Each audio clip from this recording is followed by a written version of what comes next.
अस्सलाम वालेकुम नाज़रीन, मैं फ़रूख़ भट्टी अपने डिजिटल मीडिया चैनल पर आप सबको खुशामदीद कहूँगा। नाज़रीन, आज हम बात करेंगे ज़िला हफ्साबाद की कि ज़िला हफ्साबाद का जो मार्का है, इलेक्शन की आमद है, जो एक अबहाम था कि इलेक्शन नहीं होंगे, इलेक्शन 8 फरवरी को मुलतवी हो जाएँगे।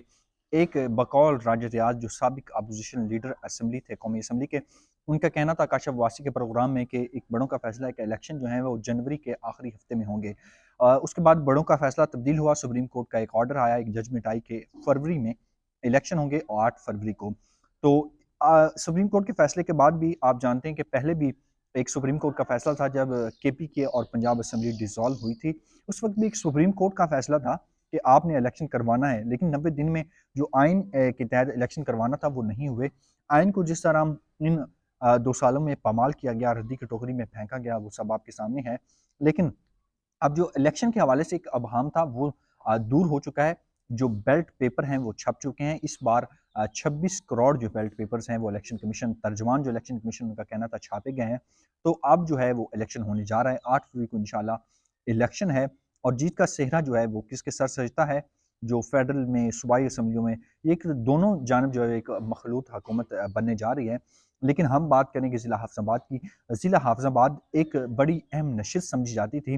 जब 2013 का इलेक्शन हुआ तो यहाँ पर कौमी असम्बली की 2 नशिस्तें थी और साथ सूबाई असम्बली की 3 नशिस्तें थी। जब उसके बाद हल्का बंदियाँ हुई तो वहाँ पर 1 नशिस्त कर दी गई और इस जो वोटर हैं, जो यहाँ पर रजिस्टर वोटर हैं या उनकी तादाद मैं आपको बताऊँ इस ज़िला की तो 8,72,000 और आगे कुछ 100 हैं, 72,000 और कुछ लोग यहाँ पर आबादी के लिहाज से यहाँ पर लोग मौजूद हैं। तो आज हम बात कर रहे हैं ज़िला हफ्साबाद की। ज़िला हफ्साबाद में वो जीत का सेहरा है वो किसके सर किया जाएगा। कौमी असम्बली की 1 सीट है, सूबाई असम्बली की जो है 3 नशिस्तें यहाँ पर हैं। पीपीस 39, पीपी 38 और पीपी 37।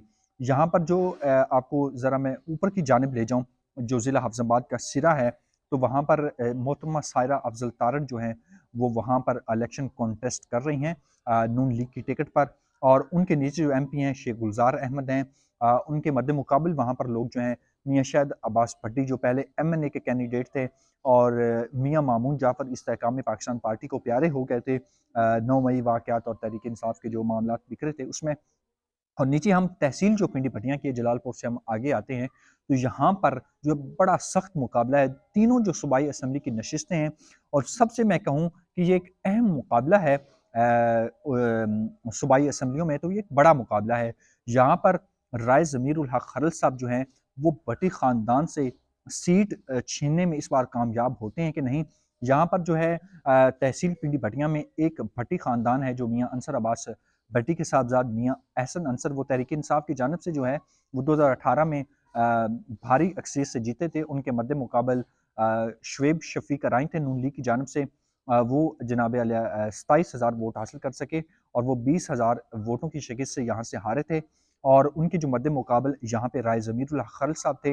इस बार पीपल्स पार्टी के भी एक कैंडिडेट है वो यहाँ पर खड़े हैं, लेकिन पीपल्स पार्टी का इस हल्के में जो है वो वोट नहीं है। यहाँ पर जो वोट है वो ज़्यादातर बरादरी इज़्म का वोट है। इस यहाँ पे राय बरादरी भी काफ़ी तादाद में मौजूद है, भट्टी ख़ानदान भी यहाँ पर काफ़ी तादाद में मौजूद है पिंडी भटिया में। तो यहाँ पर इस बार मैं आपको बता रहा था कौमी असम्बली की जैसे 2 पहली नशिस्तें थे, वहाँ पर शौकत अब्बास भट्टी जो मेहंदी हसन भट्टी के साहबज़ादे हैं, उनमें और अफ़ज़ल हुसैन तारड़ की जो बेटी हैं, सायरा अफ़ज़ल तारड़, उनमें एक बड़ा सख्त मुकाबला होता था वहाँ हाफ़िज़ाबाद में। तो अब जब यहाँ पर लियाकत अब्बास भट्टी थे और वो बिला मुकाबला यहाँ पर जीते थे। यहाँ पर कोई उनके मुकाबले का, उनके पाए का कैंडिडेट मौजूद नहीं था जो जब एन 103 था। एन 102 और एन 103 ज़िला हाफ़िज़ाबाद की 2 कौमी असम्बली की नशिस्तें होती थी। अब ये एक नशिस्त कर गई। अब चौधरी शौकत अब्बास भट्टी जब तहरीक इंसाफ में मुश्किल वक़्त का आया, तो वो ज़रा रिपोश हैं। यहाँ पर उन पे कोई वो पता नहीं है, अता पता नहीं वो कहाँ पर हैं। जिस तरह पाकिस्तान पूरी तहरीक इंसाफ जो यहाँ पर तितर-बितर है। तो अब आगे मैं आपको बताऊँ तो यहाँ पर इस बार मियाँ अफ़ज़ल हुसैन तारड़ साहब जो एक तारड़ ख़ानदान है, अता तारड़ के जो रिलेटिव हैं, रिश्तेदार हैं और मेहंदी ख़ानदान, मेहंदी भट्टी उनकी जो बेटी हैं अनिका मेहंदी भट्टी, वो यहाँ पर इलेक्शन कॉन्टेस्ट कर रही हैं। मतलब ये कि 2 जो साहबज़ादियाँ हैं बड़े ख़ानदानों की वो आपस में मद्देमुकाबल हैं। अब जीत का सेहरा जो है कौमी असम्बली में किसके सर सजता है, तो वो तो 8 फरवरी की शाम को पता चलेगा।